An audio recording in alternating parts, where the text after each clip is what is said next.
Hi everyone. अगर मैं कहूं कि जीएसटी एक्ट आने के इतने सालों बाद भी और हजारों इनवॉइसेस बनाने के बाद भी आप में से काफ़ी सारे लोग ऐसे हो सकते हैं जो एक जीएसटी इनवॉइस के अंदर क्या क्या चीज़ें होनी चाहिए, क्या क्या चीज़ें एक इनवॉइस के फॉर्मेट के अंदर, एक इनवॉइस के परफॉर्मा के अंदर होनी चाहिए, वो सारी चीज़ें अपने इनवॉइस के अंदर नहीं डालते हैं। इनवॉइस का फॉर्मेट एकदम सही होना और इनवॉइस के अंदर जिन जिन चीज़ों की रिक्वायरमेंट है वो सब चीज़ें होना सिर्फ एक सप्लायर के लिए ज़रूरी नहीं है, बल्कि एक रेसिपिएंट के लिए भी ज़रूरी है। रेसिपिएंट को जो आईटीसी मिलता है वो एक इनवॉइस के बेसिस पे मिलता है। इनवॉइस उसके अंदर एक सबसे इंपॉर्टेंट डॉक्यूमेंट की तरह काम करता है और इनवॉइस के जो कुछ एसेंशियल चीज़ें अगर मिसिंग होती है तो आईटीसी भी डिनाई हो सकता है रेसिपिएंट का। तो हम देखते हैं कि एक इनवॉइस के अंदर क्या क्या चीज़ें मेंशन होनी चाहिए। इसके लिए हमें जीएसटी रूल्स का रूल 46 देखना होगा, जो डिटेल में बात करता है कि एक इनवॉइस के अंदर क्या क्या डिटेल्स मेंशन होनी चाहिए। तो इसके अंदर अगर आप देखेंगे तो ये ए बी से लेते हुए और लास्ट के अंदर जाके एस तक जा रहा है कि इतनी सारी चीज़ें एक इनवॉइस के अंदर मेंशन होनी चाहिए। तो हम लाइन बाय लाइन एक एक डिटेल्स देखते हैं कि इनवॉइस के अंदर क्या क्या होना चाहिए। अगर आप ए देखेंगे तो ये सबसे पहले सबसे बेसिक बात करता है कि जो भी सप्लायर है उसका सबसे पहले नाम होना चाहिए, एड्रेस होना चाहिए, उसका गुड्स और सर्विस टैक्स आइडेंटिफिकेशन नंबर होना चाहिए। नाम, एड्रेस और जीएसटीएन जो सप्लायर है, जो सेल्स कर रहा है, उसके मेंशन इनवॉइस के अंदर होने चाहिए। ये जनरली हर इनवॉइस के अंदर मिलता है, यहाँ पे एज सच कोई इशू नहीं है। इसके बाद इंपॉर्टेंट बात आती है बी के अंदर। वो बोलता है कि जो आपके सीरियल नंबर्स होने चाहिए वो कॉन्जिक्यूटिव होने चाहिए। मतलब एक ऑर्डर के अंदर होने चाहिए 15, 16, 17, ऐसे नहीं कि 15 के बाद आप 20वां इनवॉइस काट रहे हैं।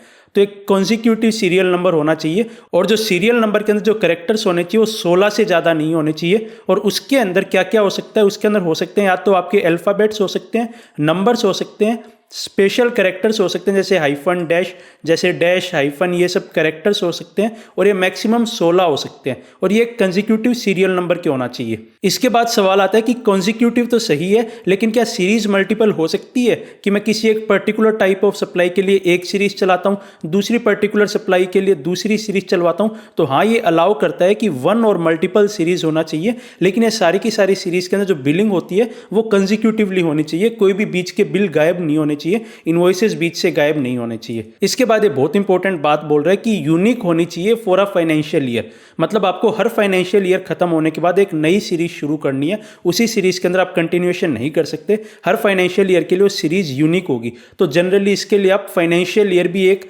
मेंशन कर सकते हैं अपने सीरीज के नंबर के अंदर, जैसे 23, 24, 24, 25। इससे आपकी जो सीरीज है वो यूनिक बनी रहती है और जो रूल 46 का बी है उसकी कंप्लायंस होती है। इसके बाद आपकी डेट होनी चाहिए कि किस डेट को इशू किया गया। इसके बाद अगर आपका रेसिपिएंट रजिस्टर्ड है तो उस केस के अंदर क्या क्या डिटेल्स होनी चाहिए। तो उस केस के अंदर सबसे पहले नाम होना चाहिए रेसिपिएंट का, एड्रेस होना चाहिए, जीएसटीएन होना चाहिए, या फिर उसके पास अगर यूआईएन नंबर है, यूनिक आइडेंटिफिकेशन नंबर है, तो वो मेंशन होना चाहिए। रजिस्टर्ड रेसिपिएंट के केस में ये सब चीज़ें मेंशन होगी। अगली बात आती है कि रेसिपिएंट अनरजिस्टर्ड है तो क्या होगा। अगर सप्लाई की वैल्यू 50,000 रुपये से ज़्यादा है, या फिर जो आपका सप्लाई की वैल्यू तो 50,000 रुपये से कम है, लेकिन जो आपका रेसिपिएंट है वो रिक्वायर करता है कि ये सब डिटेल्स आप डालो मेरे टैक्स इनवॉइस में, तो उस केस के अंदर क्या क्या डिटेल्स मेंशन करनी जरूरी हो जाती है, इवन अनरजिस्टर्ड रेसिपिएंट के केस के अंदर भी। किन किन केसेस के अंदर, या तो सप्लाई की वैल्यू 50,000 रुपये से ज़्यादा है, 50,000 रुपये से ज़्यादा नहीं है तो भी आपका जो रेसिपिएंट है वो आपसे स्पेसिफिकली बोलते हैं कि ये डिटेल्स इनवॉइस के अंदर मेंशन करो।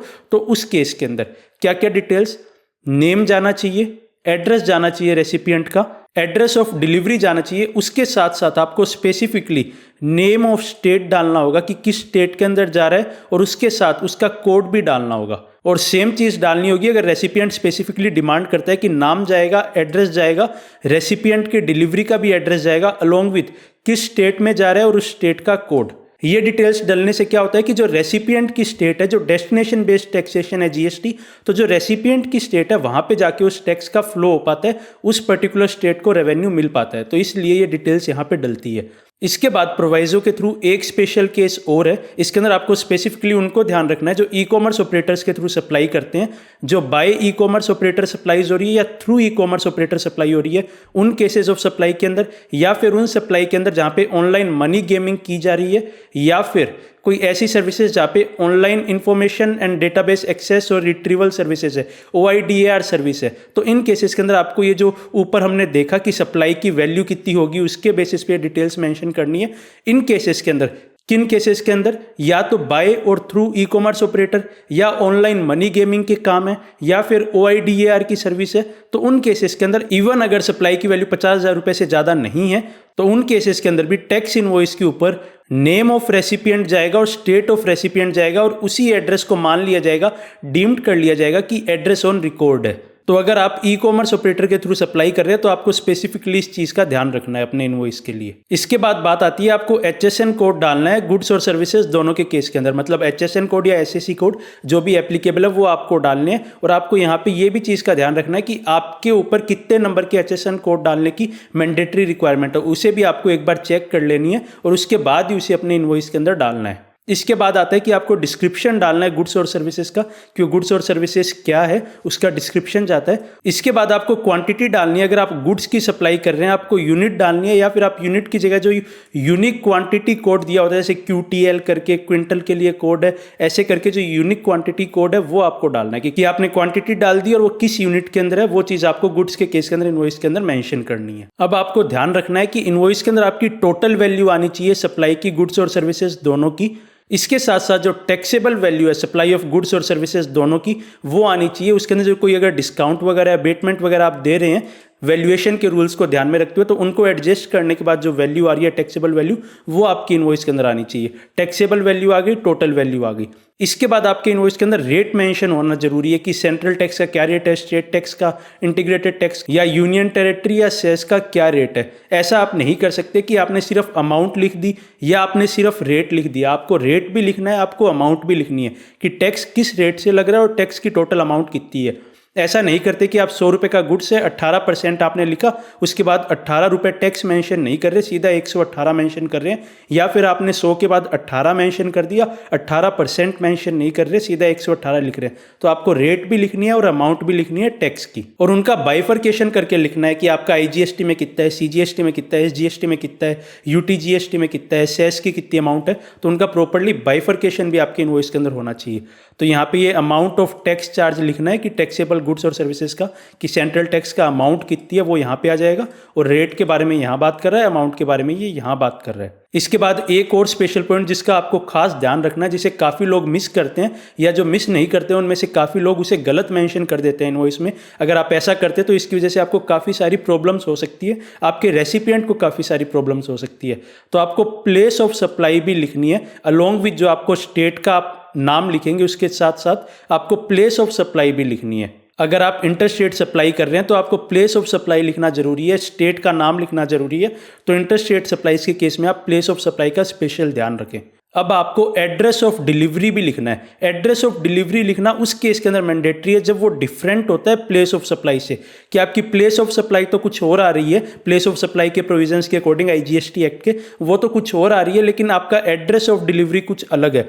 तो आपको ऐसे केस के अंदर जो एड्रेस ऑफ डिलीवरी है वो लिखना भी मैंडेटरी हो जाता है। इसके बाद इनवॉइस में ये चीज़ मेंशन करना भी जरूरी हो जाता है कि क्या उस सप्लाई के ऊपर RCM के अंदर टैक्स पे किया जाना है या नहीं किया जाना, ताकि आपका जो रेसिपिएंट है उसको भी एक प्रॉपर कम्युनिकेशन मिल सके कि उसे RCM के अंदर टैक्स पे करना है या नहीं करना। तो अगर आपकी कोई सप्लाई है जिसके ऊपर RCM के अंदर रेसिपिएंट लाइबल है तो आप उसके अंदर स्पेसिफिकली मेंशन करें कि हाँ इस सप्लाई के ऊपर RCM के अंदर टैक्स लगता है।